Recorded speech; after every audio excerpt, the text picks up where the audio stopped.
What's up, Raw Spartan Tribe? This is Raw Spartan 125 back for yet another great reaction. This is episode 2, Eerie After Work Stories. This is by Daily Dose of Creeps. We did episode 1 not too long ago. So, yeah. This is a requested video, but not on Twitch. It was requested on YouTube, but here we go. Let's jump in. Oh.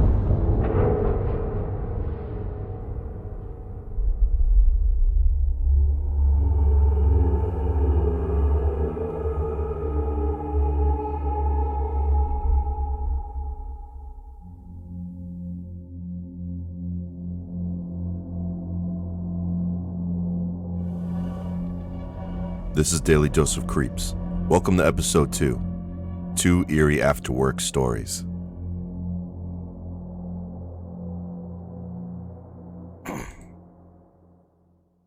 Story 1. We're closed. Barber school was finally over. I had gotten my license and my favorite instructor had hooked me up with a job at a well-known barber shop. My first week with my own chair was going well. Even though the shop was located in a bit of a rough area, known for its addicts and shootings, I was still happy that I could finally earn a living. I was earning enough that I could save up and move out of this neighborhood anyway. So to me, everything was well worth it. Until one Sunday night. It was just me and my coworker cleaning up the shop. Now, usually, since it was a rough neighborhood, there would be at least 3 or 4 of us closing, but everyone had some excuse that day to leave early. It must have been an hour before closing time when my colleague got a call. He looked up at me with an I'm sorry face and I knew exactly what he was going to say. Oh. Family emergency. What? So, of course, he had to leave early.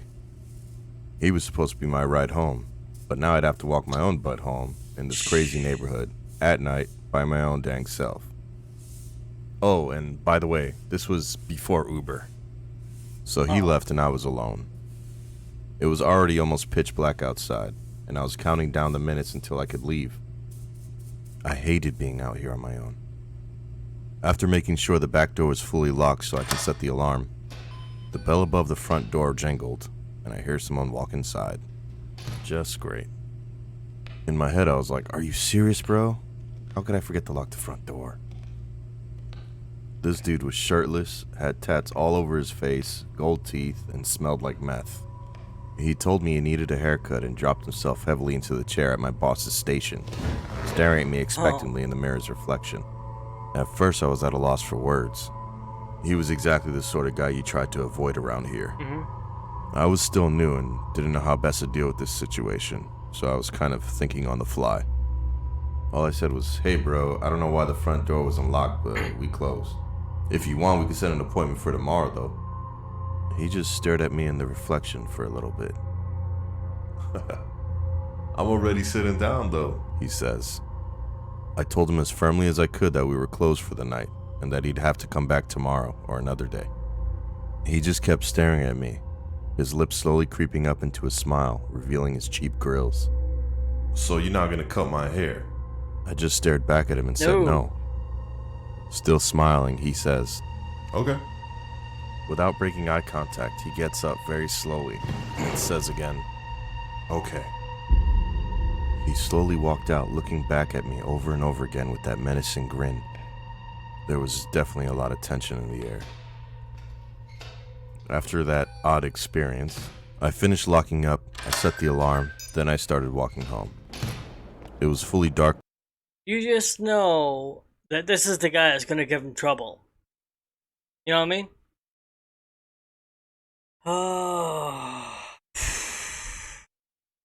Maybe he should have just cut his hair and be done with it. I don't know. Ugh. I mean, what could you do though, right? In that situation, I don't know. After that odd experience, I finished locking up, I set the alarm, then I started walking home. It was fully dark by then, and I remember feeling a chill on my back, though I couldn't tell if it was because of the wind or my own nerves. It was just a short while later when I heard footsteps. They sounded close, but when I glanced back over my shoulder, I couldn't see anyone. Oh, That someone began to freak hiding? me out.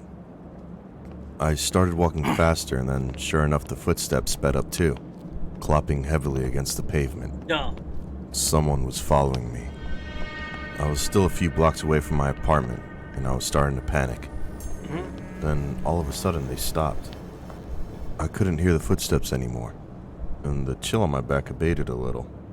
Maybe I'd been wrong, and no one was following me after all. Either way, it didn't matter to me as long as I got home soon. I was just about a Are you telling me he suspected somebody was following him and went straight home? No. You go to the nearest police station and you go inside there. And you tell them you think someone's following you and you don't want to go straight home. You don't want them to know where you live. God. Maybe I'd been wrong and no one was following me after all. Either way, it didn't matter to me as long as I got home soon. I was just about a block away from my apartment when I hear someone yell out from the alleyway next to me. Hey, yo, my boy. Whoa. This was the same dude from the barbershop. The street lamp here was broken, and his face was doused in shadow. But I Oh. could see he was smiling at me again. No. Hey, why the fuck you following me, bro? I sounded a lot braver than I actually felt. He said, Get out of there. I just want to ask you a question, man. No. What time you going to sleep? I immediately got cold chills up my spine. That creeped me the hell out. Yeah. I said, hey, listen to me. Stop following me, dude. I'm being real fucking serious. Yeah. I told him to leave me alone and began to walk away, but he still kept following me. I figured at this point he was just trying to punk me, since he never Don't did go anything home. but walk beside me, with that weird little smile on his face. I asked him what he wanted, but he just shrugged and kept on grinning like some maniac. I debated calling the police, but I doubted they would get there in time if the guy did decide to try anything. I kept telling him to get lost, and eventually he did. He just slunk away into the shadows of the next alleyway. I was nearing home at this point, but I decided to do another circle around the block, just in case he was following me still. I did not want the creep to know where I lived. Yeah. I eventually got home completely unharmed, and I never saw that dude again. But that whole night was the strangest I've ever experienced. I still don't know what the hell that guy wanted, and I suppose I never will. I just know I really have to get out of this neighborhood.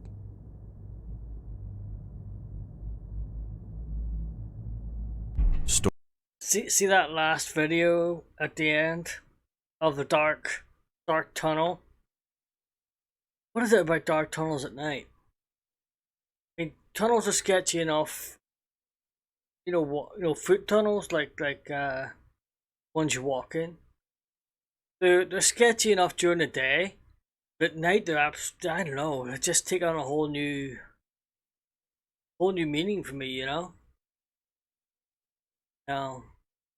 Nope. Going to avoid it as much as possible. You don't know who's waiting for you in there. Nah. See, you should have gone to a police station or tried to go somewhere where you might see a cop or something. I don't know. A place with people.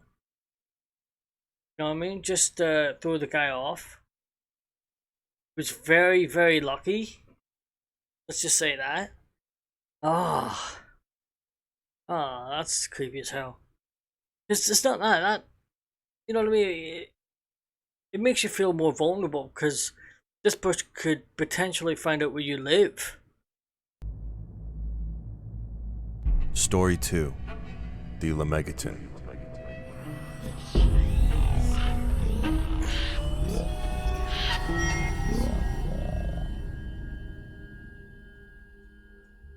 Here we go. A few years ago, I used to work in a school library. Although the kids could be pretty annoying sometimes, it otherwise wasn't a bad job. It was quite chill, actually.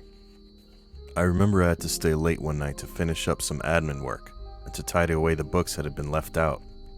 Up until that point, I always left early enough that there was still a good amount of people on campus. I never really realized how creepy the library was at night. Oh. The school was quite historic, and it was the oldest building in the school by far. And I remember people telling me that it was haunted. I didn't believe in that stuff at all, but it didn't make it any less scary. Some of the lights were faulty, and the rows of bookcases created long shadows in the gloom. I had finished my work on the computer and was clearing away the desks when I thought I heard something. Oh. Even now, I struggle to recollect the sound, but it convinced me I wasn't alone. It might have been a whisper, or a breath, or the soft shuffle of feet. I don't know, but it made me stop and call out, "Is someone there?" I had already checked the whole library to make sure there were no stragglers left behind, and I had locked the doors too, so basically unless someone had a key, it was impossible for them to get in. Once I had convinced myself of that, I carried on with my work. Let me tell you, I always liked the idea of working in a library. It's something I really wanted, I thought would be good because, it'd be peaceful. But when you think about it, when you're there by yourself at night, it would be creepy as hell. Oh. Yeah, I don't know. I don't know if I want to work in a library now. I had locked the doors too, so basically unless someone had a key, it was impossible for them to get in. Once I had convinced myself of that, I carried on with my work. But I couldn't shake away the feeling that there was someone else in the dark with me. I finished clearing up the desks and switched off all the computers that had been in use throughout the day. I was almost ready to leave when I heard something thud against the floor just behind me. Shit. I spun around in a panic, not entirely sure what I was going to see. Turn the lights on. The main lights of the school were all off, but the emergency lights were still on. I had no access to this, by the way. It was so dark. So I used my iPhone flashlight, pointed in the direction of the thud. I slowly walked over, and I started to feel a pulse in my head. There was a book on the floor. It had flipped open during the fall, and the pages were crinkled and yellow with age. There was nobody there, so I assumed it must have just fallen off on its own. Yeah. I bent down to pick it up, and then I heard footsteps run behind me. I swung around, and all that could come out of my mouth was, "Stop!"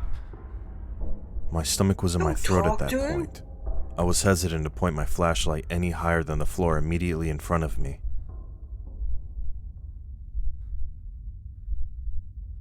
I must have stood still for a solid 60 seconds in the dark, listening to the sound of my own breathing. I slowly looked down at the book and dropped it when I read the title. Some weirdo put the Lesser Key of Solomon in a children's library. Huh? If you don't know, it's like a demon spell book or something like that. I just picked it up and threw it in the trash bin before going to the main desk to grab my coat and backpack.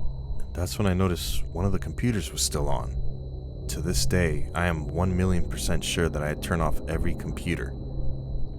I tried not to think about it too much, but my mind was already trying to piece together the sounds I heard, the demon book seemingly falling off the shelf on its own, and now the computer randomly switching back on.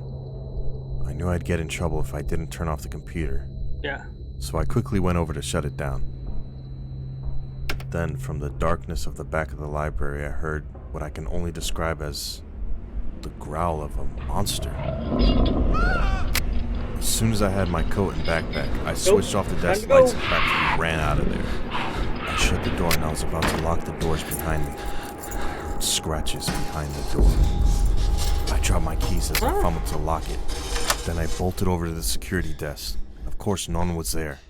So I just booked it out of there. Thinking back on it, I don't know how I could chalk it up to just imagining things that weren't there.